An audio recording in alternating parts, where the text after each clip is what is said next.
This week, Donald Trump prepares for his presidency as world leaders look for what it could mean for U.S. foreign policy. The dominant theme in my mind will be transactionalism and unilateralism.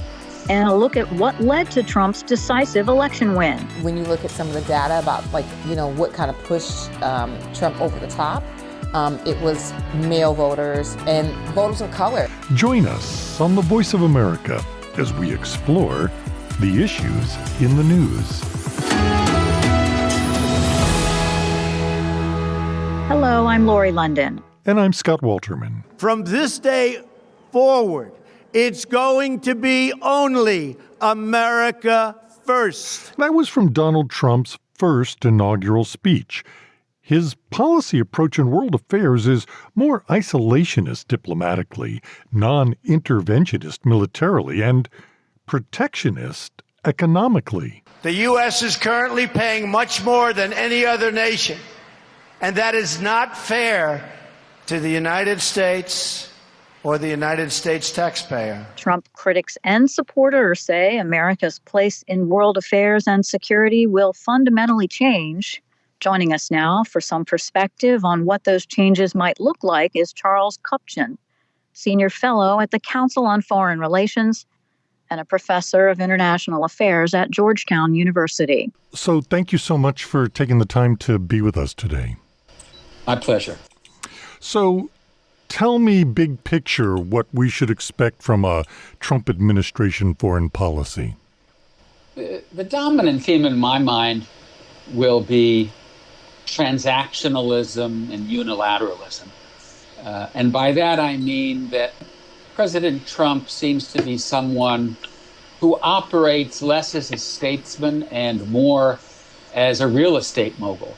And he'll be out there trying to cut deals with foreign powers over trade, over Ukraine, over other key issues on the agenda. And I don't expect there to be the same investment in institutions, in pacts, in what we call multilateralism that we've seen during the Biden administration. And there is also, I think one can expect a certain amount of erraticism, inconstancy. Trump doesn't seem to have a clear kind of template or blueprint in mind when it comes to the guidance of American statecraft. And I think as we saw during the first term, his own team may be scrambling to figure out exactly what the president wants to do. He tends to govern through impulse more than through a sort of worked out policy process. And, he will be walking into a lot of very serious global crises, including the war in Ukraine and the situation in Gaza. What do you see potentially changing in regard to the U.S. role in both of those? Well, it's a very good point, because during Trump's first term, there was relative geopolitical quiet. And that's not the case today. I think it's unquestionable that Trump will early on in his presidency seek to bring an end to the conflict in Ukraine and to push both Russia and Ukraine to the negotiating table to the end of reaching a ceasefire. I don't think that we can hold out hope for some sort of durable peace settlement with a consensus about what happens to those parts of Ukraine still occupied by Russia. But I do think there's at least a chance that Trump can bring the parties to de-escalate the conflict and maybe to agree to stop the fighting at least for now. I think in the Middle East, in some ways, we may see the opposite. We may see Mr. Trump encourage Netanyahu to get it over with. That is, to increase the pace of the conflict against what we call the axis of resistance, not as Biden has doing, encouraged the Israeli government, the prime minister, Mr. Netanyahu, to look for a ceasefire. After that, I do think Trump will push for some sort of post-war deal, some blueprint that a new Middle East could get behind. But I think his emphasis in terms of Ukraine will be to stop the war. His emphasis in terms of Israel will be to hurry up and finish the war. What do you sense the U.S. overall role in the world is going to be? Do you think it's still going to be? He was not, really keen on being leader of the free world in his first term. Do you see a change in that regard? I do see a change. I think that Trump breaks the mold formed after World War II. And it's really during World War II and the Cold War that a certain template emerged of a world anchored by American power and American values, what we call the rules-based liberal international order. And I don't think that Trump has that kind of ideological ambition. I don't think he sees the United States as the world's policeman, nor does he see a world in which everybody needs to aspire to be a liberal Democrat. He doesn't want to go out and change the world in America's image in the same way that I think you've seen many, many American presidents since World War II do.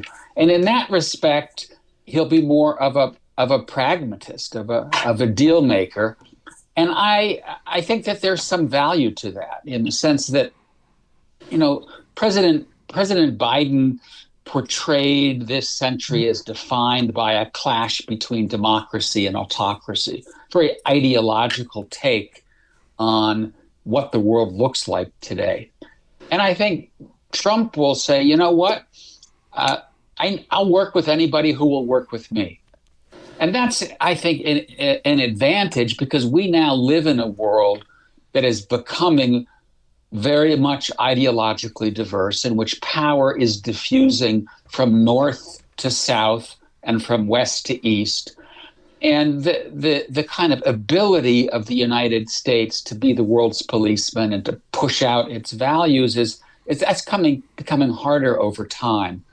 And so it may be that if Trump can cut deals, not just with democracies, but with non-democracies like China, we may make progress toward the kind of collective initiative across ideological dividing lines, across geopolitical dividing lines, that may be necessary to tame this globalized world that we live in. What about NATO? Trump has in the past talked about removing the U.S., pulling out of NATO. How would that impact the country and our allies, and will the sort of base of our allies, will that shift? Well, right now I would say there is enormous nervousness and anxiety on the other side of the Atlantic, precisely because nobody knows whether the United States is going to remain a European power, to stay in Europe as NATO's leading country and as the country that has been backing Ukraine since the full-scale Russian invasion in 2022. I don't expect Trump to withdraw from NATO. He's mused about it. He has said, if you don't spend enough on defense, I'm not going to defend you. But I think you have to say, does Trump want to be remembered as the president who dismantled the Western alliance? Does Trump want to be remembered as the president who lost Ukraine? I think the answer is no. And so I do believe he'll try to broker a peace in Ukraine. I think he will push European allies to spend more on defense so that the United States has a better partner on the other side of the Atlantic. but I don't expect him to withdraw from NATO. And that's in part because Russia has invaded Ukraine. Russia continues to pose a threat to NATO territory. NATO has let in Sweden and Finland. Finland has a long, long border with Russia. And I think that the troops that have gone to Europe in the aftermath of Russia's attempt to subjugate Ukraine, they are now part of a new effort to fortify NATO's eastern flank. I don't see them coming home anytime soon.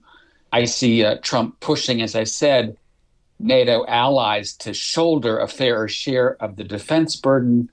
I'd be very surprised if he basically attempts to pull down the whole edifice.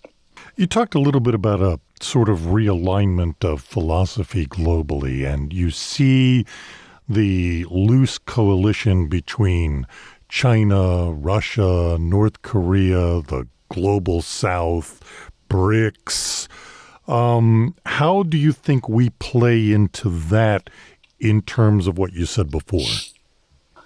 Well, the world of the 21st century is going to be very different than the world that we've been living in for the last couple hundred of years, in the sense that it was over the course of the 18th century into the 19th century that the West pulled ahead of the rest. Power shifted from the South and the East to the North and to the West.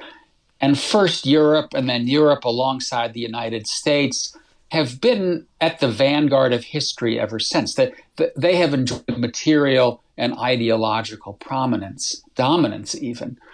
You know, if you look at where we will be in 2050, where we'll be in 2060, projections suggest that the world's leading economic power will be China. Number 2 will be India. Number 3 will be the United States. Number 4 will be Indonesia.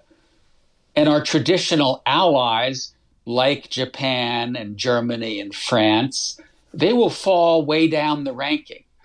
In other words, we're going to be living in a world in which power diffuses from center to the periphery, in which the West hopefully will remain a political community anchored by liberal democracy, but we're going to be living in a much more ideologically diverse and politically pluralistic world. And I think one of the key challenges for Mr. Trump and for those who come after him is how do we get there? How do we tame a world in which the emergence of multiple centers of power, the emergence of a more ideologically diverse international system, how do we get there peacefully? I don't think we've started to answer that question, quite honestly. I'm not sure that President Trump will have a kind of big picture answer, but I'm hopeful that because he's transactional, because he's willing to go out there and attempt to broker deals with democracies and non-democracies alike, we may be able to make at least some progress in that general direction. Charles, thanks so much for the time and the insight. Happy to be with you. Thank you.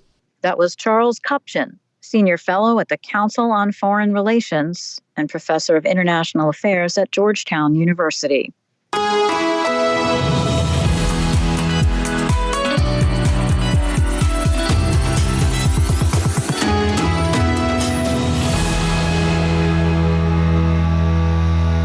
You're listening to Issues in the News.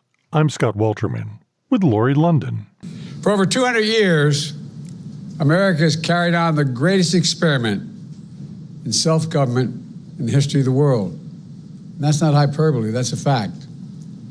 We're the people. The people vote and choose their own leaders, and they do it peacefully. And we're in a democracy. The will of the people always prevails. U.S. President Joe Biden at the White House on Thursday addressing the American people. Yesterday, I spoke with President-elect Trump to congratulate him on his victory. And I assured him that I'd direct my entire administration to work with his team to ensure a peaceful and orderly transition. As preparations for the transition to the Trump administration get underway, people are still trying to understand how Trump won so decisively. When you look at some of the data about, what kind of pushed Trump over the top, it was male voters and voters of color. According to an Associated Press survey, Trump held his core base of voters and slightly expanded his coalition to include several groups that have traditionally been a part of the Democratic base. An unprecedented number of Republicans endorsed Democrat Kamala Harris. Among them, former Republican New Jersey Governor Christine Todd Whitman, who served also as the head of the U.S. Environmental Protection Agency under Republican President George W. Bush. She is now a member of the centrist Forward Party. She joined in 2022. She joins us now to unpack why so many voters went for Trump. Thank you, Governor Whitman. We appreciate your taking the time to speak with us. Were you somewhat surprised at the results? I think I'm as surprised as anyone at the magnitude of the win and the sweep that the Republicans have had. What do you think happened if you were going to do a postmortem on the election? Well, I think Democrats had been for too long believing their own press. I mean, the economy is doing well. If you are in the stocks, if you are higher income, but when you have to worry about whether you're going to be able to pay your bills, your mortgage, or whether you eat, or whether you have to work 2 jobs, then it's not working well. That doesn't play with the person who is struggling. And there are a lot of people who are struggling. And at least Donald Trump, I mean, he lies and he doesn't really care about the little person, but he talked to them. He said to them, I hear you. He said, I'm going to make it better. And they were looking around, and the Democrats, unfortunately, were not responding to that. And the same thing, the seriousness of the immigration crisis. It took too long for Kamala Harris to actually say, we're going to get really, tougher. This is how I'm going to differ. She was in a very difficult position, of course, because she didn't have much time to pull together a campaign. Joe Biden was not a popular president, even though I think he did some very good things. It was, again, the James Carville's famous line, it's the economy, stupid. And that's what was pulling everybody down. So she had to overcome that at the same time, because she was a part of it and respectful, and there were good things that were done. She couldn't divide herself from it too much. She couldn't distance herself too much. And so that put her in a tough bind. And it's really hard when you have someone who will literally say anything and promise anything and say how terrible the world is, that all the immigrants who are coming in are all rapists and drug dealers. I mean, just blatant, flat out lies, but you say it enough, and that's the essence of advertising. You keep saying it over and over again, and people will believe it, or people would want it. And so people believed it. And in the border states, they were being overwhelmed. Yes, the last month was the lowest border crossing, I think, in years. That may be an exaggeration, but certainly much lower than any year of Trump. So it's coming under control, but still it was, it became an issue in the Northeast when you had governors from the Southwest who shipped illegal immigrants up to the bigger cities. And, there wasn't a recognition that this poses a real problem. It's not that they're all going to commit crimes. It's that they take space and you don't have housing for them. They do not take jobs from. It's interesting. I think that one of the things we take away from the Hispanic community is they were convinced that the illegals coming in, the Spanish language immigrants coming in, were going to take their jobs. That wasn't the case. Most of them that came in and were able to find jobs were taking jobs that no American wanted. And they were probably undermining the financial structure in the area because they worked for less than many, not in every case, but in some cases. I mean, they just never acknowledged all those subtleties of these big issues and the Democrats I'm talking about. And when you have someone who's going to inflate them all, make them seem much worse than they are, you listen to him because he's echoing what you think, and then he's validating, unfortunately, ways of acting out on that. And I hate to say it, but I think also racism and misogyny played into it. There were a lot of people who just could not see a woman, particularly a black woman, in the presidency. And that's shame on all of us, or shame on all those who felt that way. But it was that definitely played a role. If you look at the data, you see this, he peeled off not just working class whites, but working class Latinos, Right. working class Black, working class women. Is there a realignment happening? Because did you see the comments from Bernie Sanders, who said he was not surprised by the outcome of the election because the Democratic Party is not talking to the working class anymore? Well, that's true. They're not. They missed that entirely. I'm not sure the Bernie Sanders solutions are going to be the ones, but the Democratic Party has to find out what it is and who it is.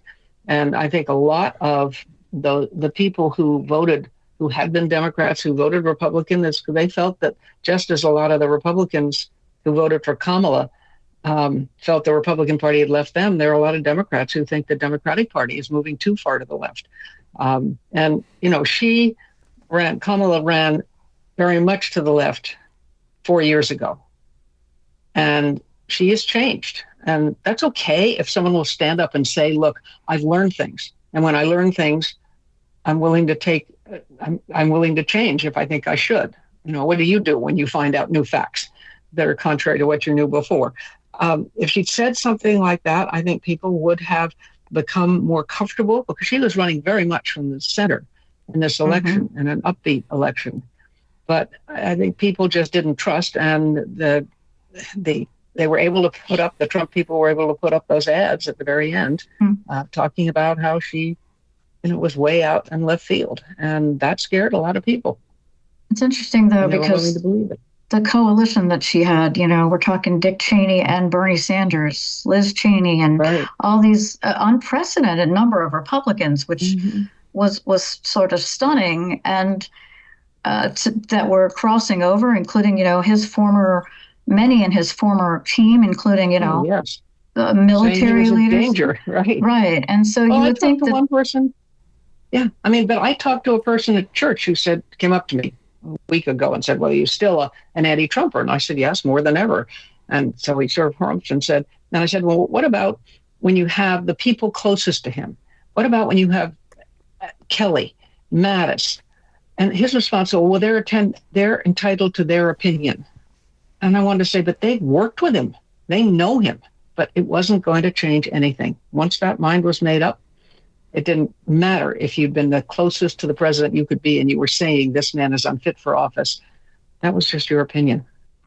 There was an interesting analysis in the New York Times today that he was able to take his grievances and tap and make them the people that voted their grievances, because they have grievances. And he Absolutely. was, again, the second time, he did it in 2016, was able to tap into that. Well, again, because he spoke to it, and the Democrats were not speaking to it, not saying, I know you have a problem. I know things are bad at the grocery store, but we're doing everything we can to bring it down. This is how we are going to do it. Spend a little more time on how expensive tariffs are going to be. If he puts all these tariffs in, those are just sales taxes, but they just kind of threw those out at the end. And that's not, that's sort of beyond what the average, you'd have to say a tariff on Chinese goods would cost you X amount more for your next whatever piece of equipment it was, or what's the most common product that you buy. China makes everything that we buy, and they never took it down to the average person. Governor, thank you so much for taking the time to speak with us. Good to talk to you. Former Republican New Jersey Governor Christine Todd Whitman, who also served as head of the U.S. Environmental Protection Agency under Republican President George W. Bush. And that's all the time we have for this week. On behalf of all of us here at VOA, thanks so much for listening. For more news throughout the week, listen to our podcast, The Issue, which you can download or listen to on our website or get wherever you get your podcasts. Join us next week for more issues in the news. Until then, I'm Lori London. And I'm Scott Walterman.